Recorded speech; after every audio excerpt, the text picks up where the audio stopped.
ETF index mutual funds నేర్చుకుని stock మార్కెట్లో రాణించాలనుకుంటున్నారా? వెంటనే ఈ నెంబర్కి కాల్ చేయండి. నమస్తే, welcome back to Suman TV. Present మనతో పాటు ఉన్నారు ఎనలిస్ట్ మందర్ కృష్ణారెడ్డి గారు.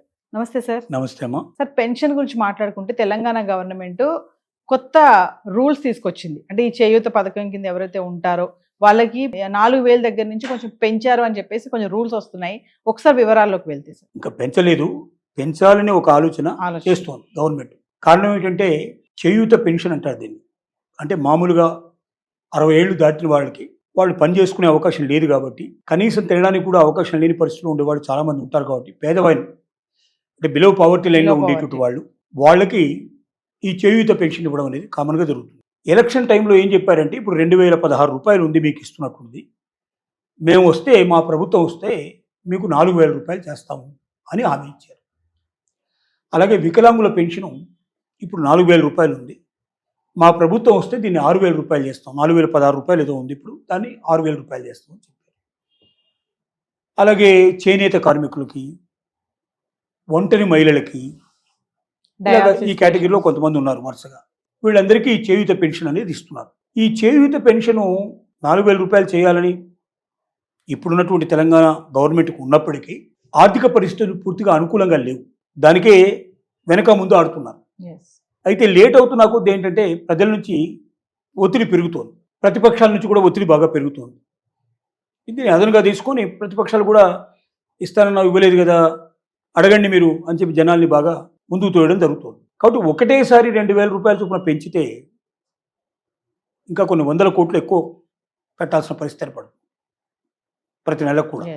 అందుకోసం గవర్నమెంట్ ఏం ఆలోచిస్తుందంటే 500 రూపాయలు ఒక సంవత్సరానికి చొప్పున పెంచుకుంటూ పోతే 4 సంవత్సరాల లోపల అది 6,000 రూపాయలకు, అంటే 4,000 రూపాయలకు వస్తుంది అనేది ఆలోచన. అయితే మరి ఇంకా ప్రభుత్వం ఉండేది ఎంతకాలం?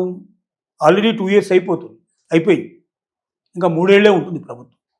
కాబట్టి 3 ఏళ్లలో 500 చొప్పున పెంచుతానంటే 1,500 అవుతుంది, అనుకున్నది నెరవేరుతుంది. కాబట్టి మొదటి 2 సంవత్సరాలు 500 పెంచి చివరి సంవత్సరంలో మేము 1,000 రూపాయలు పెంచుతామని చెప్పి చెప్పాల్సిన పరిస్థితి ఏర్పడుతుంది. తర్జన భర్జన చేస్తున్నారు. దీని గురించి పూర్తిగా సబ్ కమిటీలు వేశారు, మంత్రివర్గ ఉపసంఘాలు కూర్చొని మాట్లాడుతున్నాయి, మేధావులతో చర్చిస్తున్నారు, ఆర్థికవేత్తలతో ఆలోచిస్తున్నారు. ముందుకు వెళ్ళడం ఎలాగా? నెలకి 100 కోట్లు అంటే సంవత్సరానికి చాలా పెద్ద ఎత్తున భారం పడుతుంది. ఇప్పుడున్న పరిస్థితుల్లో కొత్త భారం ఏది తీసుకోగలిగేటువంటి పరిస్థితుల్లో ప్రభుత్వం లేదు.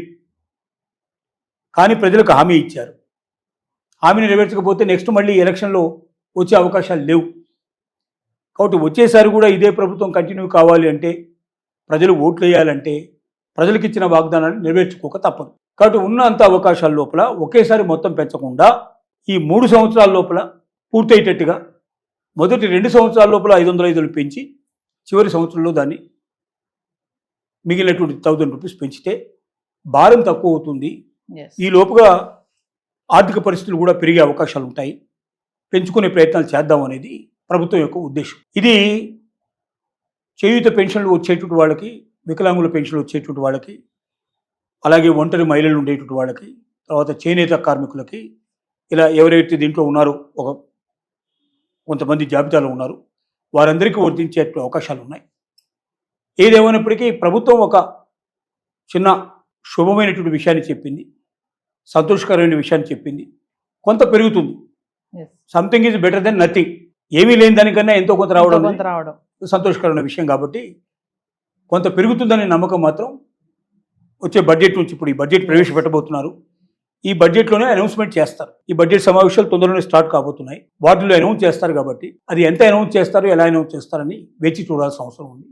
కానీ మొత్తం మీద కొంత హోప్ అయితే క్రియేట్ అయింది, ఎంతో కొంత పెరుగుతుందనే విషయం మాత్రం ఖచ్చితంగా చెప్పడానికి ఒక అవకాశం అయితే ఉంది. సార్, విడతల వారీగా అంటారు కదా, అంటే ఏంటి సార్ విడతల వారీ అంటే? సంవత్సరానికంటే విడతలు అంటే ఏంటంటే స్కీమ్ లాగా, స్కీమ్స్ మనం మంత్లీ కట్టుకోవడం అనేది మనం అంటాం కదా, స్కీమ్ లోపల మంత్లీ కానీ క్వార్టర్లీ కానీ ఇన్స్టాల్మెంట్ విడతా అంటాం. ఇన్స్టాల్మెంట్ లో అంటే ఒకేసారి కాకుండా ఇన్స్టాల్మెంట్ గా కట్టుకునే అవకాశం మనకెట్లయితే ఉంటుందో ప్రభుత్వం కూడా ఇచ్చే అవకాశాన్ని కూడా అలా ఇన్స్టాల్మెంట్ లాగానే మనకు విడతల వారీగా చేయడానికి, ఒకేసారి చేయలేకుండా సంవత్సరంలో ఈ సంవత్సరం ఇంత పెంచుతాము, నెక్స్ట్ ఇయర్ ఎంత పెంచుతాం, మొత్తమే మేము 4,000 అన్నాం కదా, మా టర్మ్ అయిపోయే లోపల మీకు 4,000 రూపాయలు వస్తాయి.